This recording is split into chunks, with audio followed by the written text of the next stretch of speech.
Hello everyone, I am Pramod from Indian English Grammar. So guys, Indian English Grammar के channel पर एक बार फिर से आपका स्वागत है।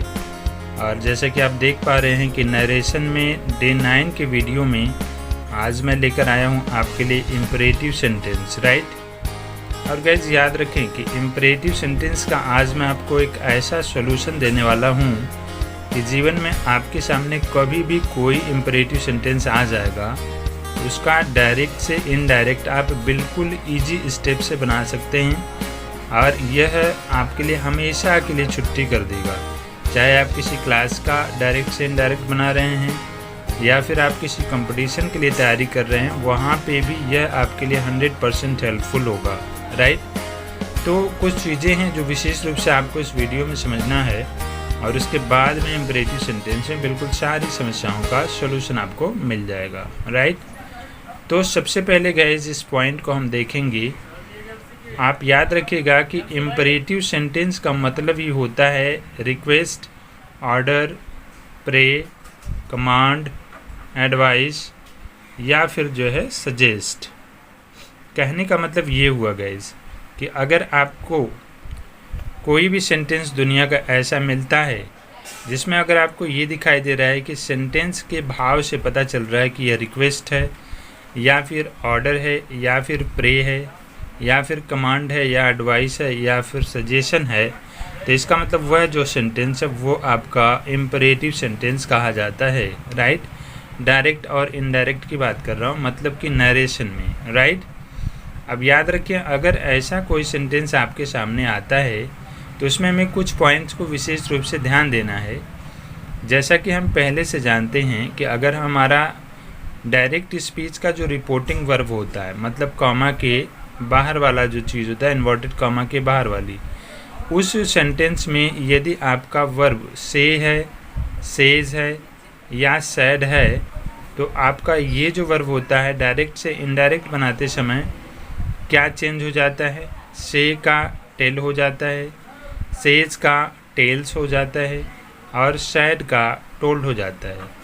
इसी तरह से अगर कोई अदर शब्द का प्रयोग किया गया है, राइट, और अर्थ से पता चलता है कि ये से, सेज और सैड का मतलब एडवाइस है या फिर कोई और मीनिंग निकल रहा है, तो उसके अनुसार मतलब जैसे हमने टेल, टेल्स, टोल्ड बदला, वैसे ही से का एडवाइस बदलेंगे, सेज का एडवाइसेस हो जाएगा और जो सैड है इसका आपका हो जाएगा एडवाइज्ड, राइट।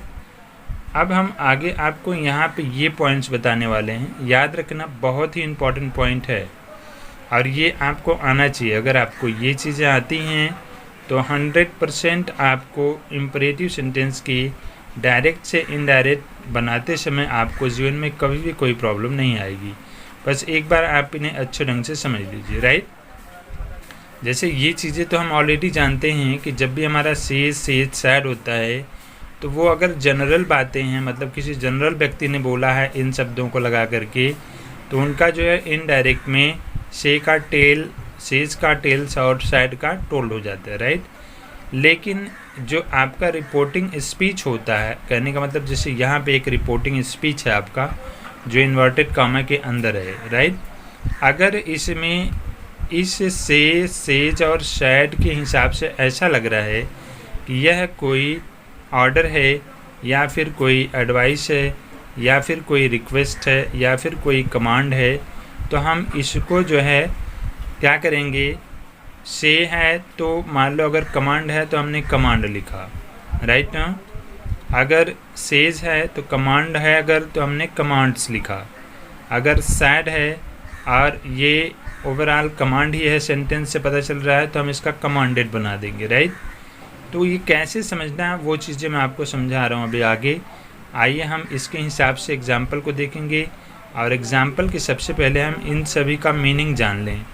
इसका मीनिंग जानना अति आवश्यक है। अगर आप इसका मीनिंग नहीं जानते होंगे तो आपको ये नहीं समझ में आएगा कि इन शब्दों का यूज कहाँ करें, राइट। जैसे आप देख रहे हैं यहाँ पे एक रिपोर्टेड स्पीच का एक सेंटेंस है, ये आपका है reporting verb, right. Reporting verb में ये सैड है, राइट ना। तो अगर ये सैड है तो अगर इसके मीनिंग से हमें पता चलता है कि ये ऑर्डर है, तो ये सैड का क्या बन जाएगा, ऑर्डर का ऑर्डर्ड हो जाएगा, राइट, क्लियर। तो सबसे पहले हम इसे जान लेते हैं।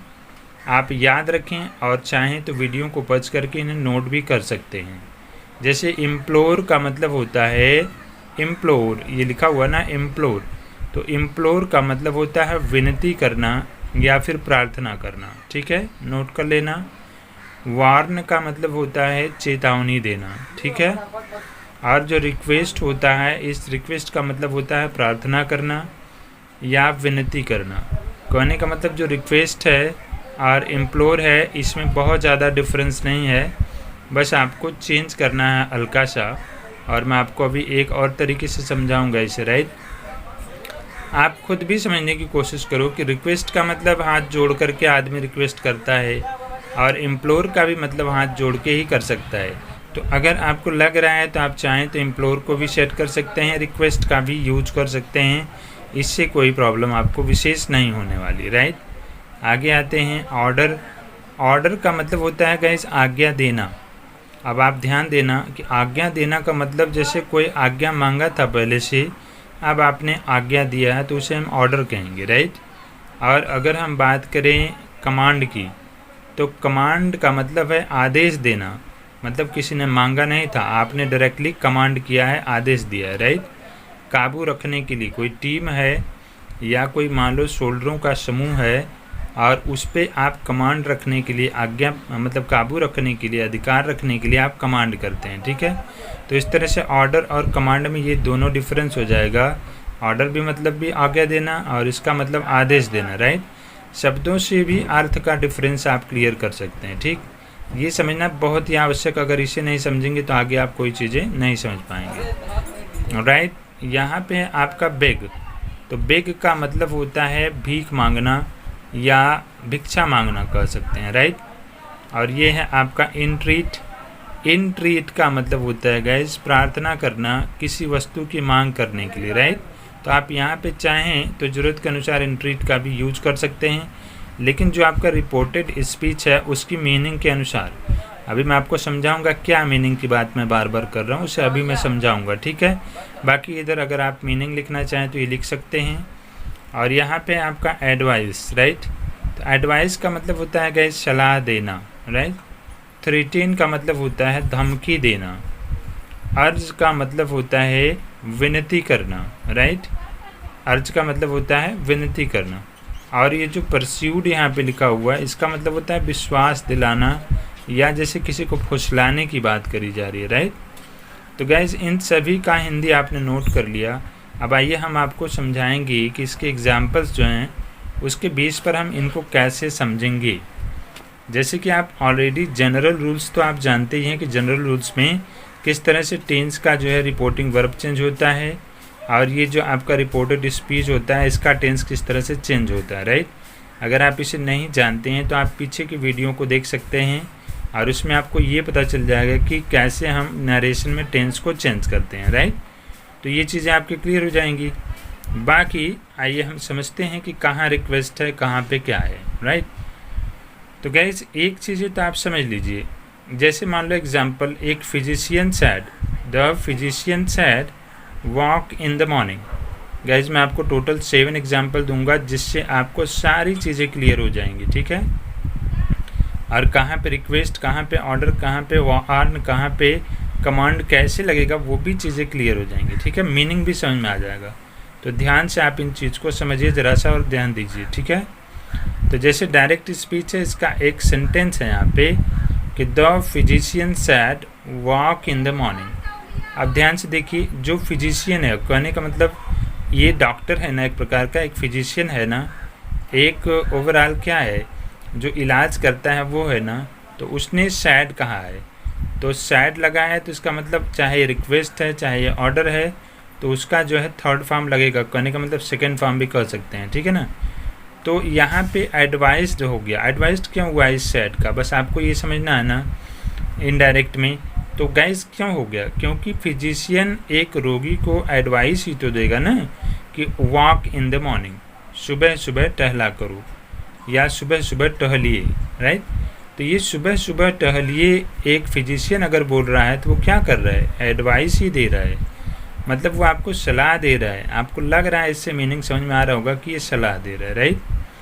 तो आपने क्या किया, इस सैड को हमने क्या कर लिया, एडवाइज्ड में बदल दिया, और यहाँ पे किसको सलाह दिया, मी को। कहने का मतलब कोई बोल रहा है जो व्यक्ति, उसी को तो सलाह दिया ना, इसलिए हमने यहाँ पे मी लगा लिया।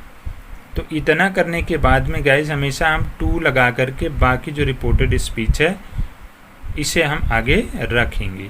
तो हमने कहा the physician advised me to walk in the morning, right. याद रखें कि इन इन्वर्टेड कॉमा को हटाने के लिए हम इनडायरेक्ट में इफ़, दैट या वेदर का प्रयोग नहीं करेंगे कमांड वाले सेंटेंस में। इसमें उनकी जगह पे हमेशा टू का यूज करेंगे। ठीक है, क्लियर हो गया?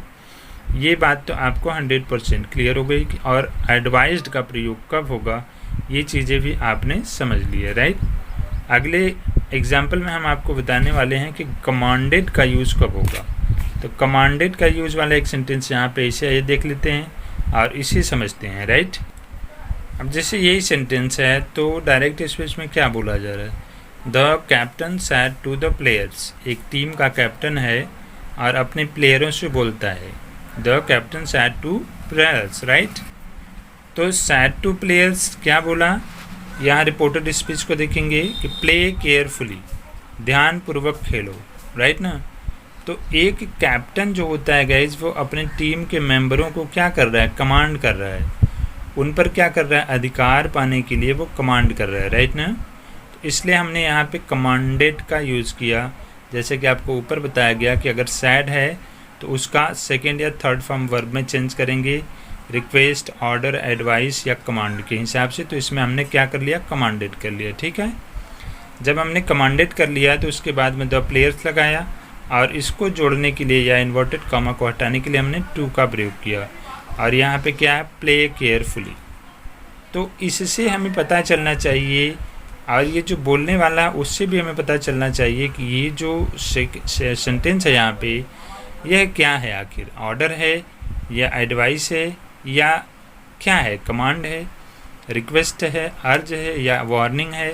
जो भी है उसी के हिसाब से, जैसे यहाँ पे सैड से सैड एंड सैड लगा हुआ है, से अगर है तो उसके साथ में हम क्या करेंगे, कमांड होता तो कमांड कर देते, सेज लगता तो कमांड्स बोलते, और सैड लगता तो क्या बोलेंगे, कमांडेड, जो हमने यहाँ पे लगाया हुआ है, राइट।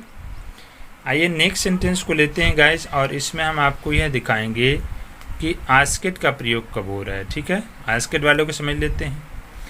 अब जैसे कि आप सेंटेंस देख रहे हैं कि the teacher said to the students, the teacher said to the students मतलब एक अध्यापक ने विद्यार्थियों से कहा, क्या कहा भाई, कीप क्वाइट, शांत हो जाओ या शांत रहो। ये इन्वर्टेड कॉमा का सेंटेंस है। टीचर क्या करेगा भाई, अपने विद्यार्थियों को कहेगा ही ना। आज का मतलब होता है कहना, आज का मतलब होता है कहना, और कीप क्वाइट तब कह रहा है जब लड़के जो विद्यार्थी हैं वो काफ़ी देर से शोर कर रहे हैं, बार बार शोर कर रहे हैं, तो उसने उनसे आस्क किया, मतलब कहा, बोला, है ना, कि तुम चुप हो जाओ भाई। The teacher said to the students keep quiet, right ना। तो हमने इसके लिए क्या किया, यहाँ पे इस सैड का प्रयोग आस्क की जगह आस्केड लगाया, क्योंकि सैड का सेकेंड फॉर्म यहाँ पे लगाया जाएगा ना, तो इसलिए हमने यहाँ पे आस्केड लगाया, द स्टूडेंट्स, और उसके बाद में इन्वर्टेड कॉमा हटाया और टू का प्रयोग किया, प्लस ये आपका इन्वर्टेड कॉमा के अंदर वाले सेंटेंस को same to same keep quiet write कर दिया, ठीक है। नेक्स्ट सेंटेंस आते हैं गाइस, और हम इसमें देखेंगे कि आखिर यहाँ पे ये रिस्पेक्टफुली क्यों लगाया गया है, ठीक है। तो इसको समझते हैं क्यों लगाया गया है और इसको समझ लीजिए। अच्छा, इसके पहले गाइस एक चीज़ और हम समझेंगे, एक नोट पॉइंट करेंगे। जैसे इस कमांड वाले सेंटेंस में अगर रिपोर्टिंग वर्ब में कोई ऑब्जेक्ट लगा है तो भी, नहीं लगा है तो भी, हम इनडायरेक्ट बनाते समय क्या करेंगे, ऑब्जेक्ट ज़रूर लगाएंगे, राइट ना। तो जैसे मान लो यहाँ पे ऑब्जेक्ट नहीं लगा था, इसलिए आपको खुद से समझना पड़ा कि आखिर यहाँ पे ऑब्जेक्ट कौन होगा। तो ऑब्जेक्ट समझने के लिए आपको इसका मीनिंग के हिसाब से समझना पड़ेगा कि द फिजिशियन सैड, डॉक्टर ने कहा, किसको कहा, मुझे ही तो कहा ना, है ना, समझ रहे हैं। अगर आपको लग रहा है तुम्हें कहा तो उस तुम्हें को समझना पड़ेगा, राइट। तो हम यहाँ पे हिम लगाते, राइट। और अगर मुझे कहा आपने समझ रहा है तो आप क्या करेंगे, यहाँ पे मी लगाएंगे ऑब्जेक्ट के हिसाब से। कहने का मतलब अगर यहाँ पे रिपोर्टिंग वर्ब में, इम्परेटिव सेंटेंस के रिपोर्टिंग वर्ब में ऑब्जेक्ट नहीं है तो भी आपको समझ में लगाना है, समझ करके। और लगा हुआ है, जैसे इसमें लगा हुआ है प्लेयर्स, तब तो हमें सेम टू सेम यहाँ पे रखना ही है, या ज़रूरत के अकॉर्डिंग हम चेंज भी कर सकते हैं, राइट ना, जैसा कि पहले के नियमों में आप देख चुके हैं। नाउ आइए रिस्पेक्टफुली वाला थोड़ा सा क्लियर कर लेते हैं कैसे है। अब इस पॉइंट को क्लियर करने के पहले आपको एक चीज़ ध्यान से समझ लेना गाइस, कि यदि आपका जो रिपोर्टेड स्पीच है डायरेक्ट सेंटेंस का, और इस रिपोर्टेड स्पीच में यदि सर हो या मैडम हो, समझ रहे हैं ना, तो उसकी जगह पे हम इनडायरेक्ट बनाते समय क्या करेंगे, रेस्पेक्टफुली का प्रयोग करेंगे। ठीक है, क्या करेंगे, यहाँ पे हम रेस्पेक्टफुली का प्रयोग करेंगे। तो जब रेस्पेक्टफुली का प्रयोग करेंगे गाइस, समझ रहे ना, और इससे आपको ये नहीं समझ में आ रहा है कि नहीं ये ऑर्डर है या कमांड है या कैसा है। कहने का मतलब एक जनरल आदमी ने यहाँ पे बोला हुआ है, अपने बारे में बोला है कि he said sir I have a computer set, मेरे पास एक कंप्यूटर सेट है, राइट ना। ही सैड मतलब उसने अपने आप से बोला है। बाय द वे अगर आप ध्यान से समझे तो उसने एक सर से बोला है, जो सुनने वाला है तो उसको ये कह रहा है कि he said sir I have a computer set, मेरे पास एक कंप्यूटर सेट है। अब इनडायरेक्ट हम बना रहे हैं तो सर को हटाने के लिए हमने क्या किया, ही सैड रिस्पेक्टफुली, मतलब सम्मानपूर्वक उसने बोला। रिस्पेक्टफुली का मतलब है सम्मानपूर्वक, right. That he had a computer set, right. तो ये हो गया आपका सेंटेंस। अब याद रखें गाइस, एक फार्मूला और एक स्ट्रक्चर के बेस पर दुनिया का कोई भी सेंटेंस आप बिल्कुल आसानी से बना सकते हैं। यदि आपको समझ में आ जाए तो बिल्कुल आसानी से आप कर सकते हैं, ठीक है। तो ये बातें आपने क्लियर कर ली। और इसके अलावा अगर आप चाहें तो जो सर है, जो मैडम है, जो आपने लगाया था, आप चाहें तो इनका लास्ट में भी प्रयोग कर सकते हैं, राइट। जैसे यहाँ पे बोला गया कि he said respectfully that he had a computer set. अगर आप चाहें तो बाद में सर या मैडम का यूज कर सकते हैं, राइट। नेक्स्ट आते हैं गाइस, रिपोर्टिंग वर्ब के बाद ऑब्जेक्ट का प्रयोग हो तो सर मैडम के स्थान पर रेस्पेक्टफुली का प्रयोग ऑब्जेक्ट के बाद में ज़रूर करेंगे, ठीक है ना। अगर नहीं है ऑब्जेक्ट मान लीजिए तो उसकी बात अलग है, अगर है तो उसके बाद में हम इसका प्रयोग ज़रूर करेंगे, राइट ना। नेक्स्ट आते हैं और यहाँ पे एक ऑर्डर का यूज करते हैं कि ऑर्डर का प्रयोग कब किया जाता है। जैसा कि हम पहले से जानते हैं कि ऑर्डर का मतलब होता है आज्ञा देना। इसका मतलब किसी ने पहले से आज्ञा मांगा था और अब आप उसे क्या दे रहे हैं, आज्ञा दे रहे हैं, राइट। तो यहाँ पे सेंटेंस से हम समझते हैं कि क्या इसमें आज्ञा दिया जा रहा है। तो सेंटेंस है, the inspector said to her, inspector ने उससे कहा कि कॉल द विटनेस, विटनेस को बुलाओ, मतलब कि गवाह को बुलाओ। इसका मतलब गवाह को बुलाने के लिए वह गवाह ने पहले से इनसे रिक्वेस्ट किया था, समझ रहे हैं ना। तो अब इस इंस्पेक्टर ने क्या किया, इसको ऑर्डर दिया। तो सैड है यहाँ पे, इसीलिए यहाँ पे सैड का क्या बनाया गया, ऑर्डर्ड बनाया गया, राइट ना। तब क्या हो गया, the inspector ordered her to call the witness, यहाँ पे भी टू का प्रयोग हुआ है, राइट। अब आपको एक चीज़ ध्यान देना है ज़रा सा, कि जैसे यहाँ पे टू का प्रयोग हुआ है, इसको ऐड करने के दैट का प्रयोग क्यों हुआ है। तो गाइज इसको ऐड करने के लिए हमने दैट इसलिए लगाया क्योंकि यह बिल्कुल सिंपल सेंटेंस है, इसमें इम्प्रेशन का कोई विशेष महत्व तो नहीं दिखाई दे रहा है, राइट ना। मतलब ये नॉर्मल सेंटेंस है, इसलिए हमने यहाँ पे दैट लगाया, जैसे हम पहले से दैट लगाते हैं सेंटेंसों में। लेकिन यहाँ पे हमने इस सर और मैडम की वजह से रिस्पेक्टफुली का प्रयोग किया हुआ है, अदरवाइज़ ये जो है ये नॉर्मल सेंटेंस है, ठीक है। तो ये भी क्लियर हो गया। अब आइए यहाँ पे है कि सैड टू का टोल्ड कैसे हो गया, ठीक है। जैसे सेंटेंस यहाँ पे दिया हुआ है डायरेक्ट में कि she said to Raju sit down, she said to Raju, कोई जनरल लड़की है जो राजू से बोलती है कि बैठ जाओ, जनरल लड़की है और जनरल व्यक्ति से बोलती है राजू से कि बैठ जाओ। तो इसका हमने क्या बनाया है, नॉर्मली इसका हमने जो, लेकिन हमें ध्यान देना है यह एक प्रकार का इम्परेटिव सेंटेंस है। सिट डाउन जो है क्या है, एक इम्परेटिव सेंटेंस है। सिंपली आप जानते हैं बैठ जाओ बोला जा रहा है। तो जनरल व्यक्ति है और जनरल व्यक्ति से बोलती है, इसलिए हमने क्या किया, इसको सैड टू का क्या बना दिया, टोल्ड बना दिया। और टोल्ड पहले से आप जानते हैं कि कैसे बनाया जाता है सैड टू का, राइट। तो इसलिए हमने she told Raju to sit down हमने इस सेंटेंस का बना दिया, राइट ना। ये रूल्स जो है बिल्कुल जनरल है, जो आप पहले भी सीख चुके हैं। अब आते हैं लास्ट में और हम देखते हैं कि रिक्वेस्टेड का प्रयोग कब हो रहा है। सेंटेंस कैसे पता चलेगा कि रिक्वेस्ट का यूज कब करेंगे। Reena said to me, Reena ने मुझसे कहा कि प्लीज़ हेल्प मी, कृपया मेरी सहायता करो।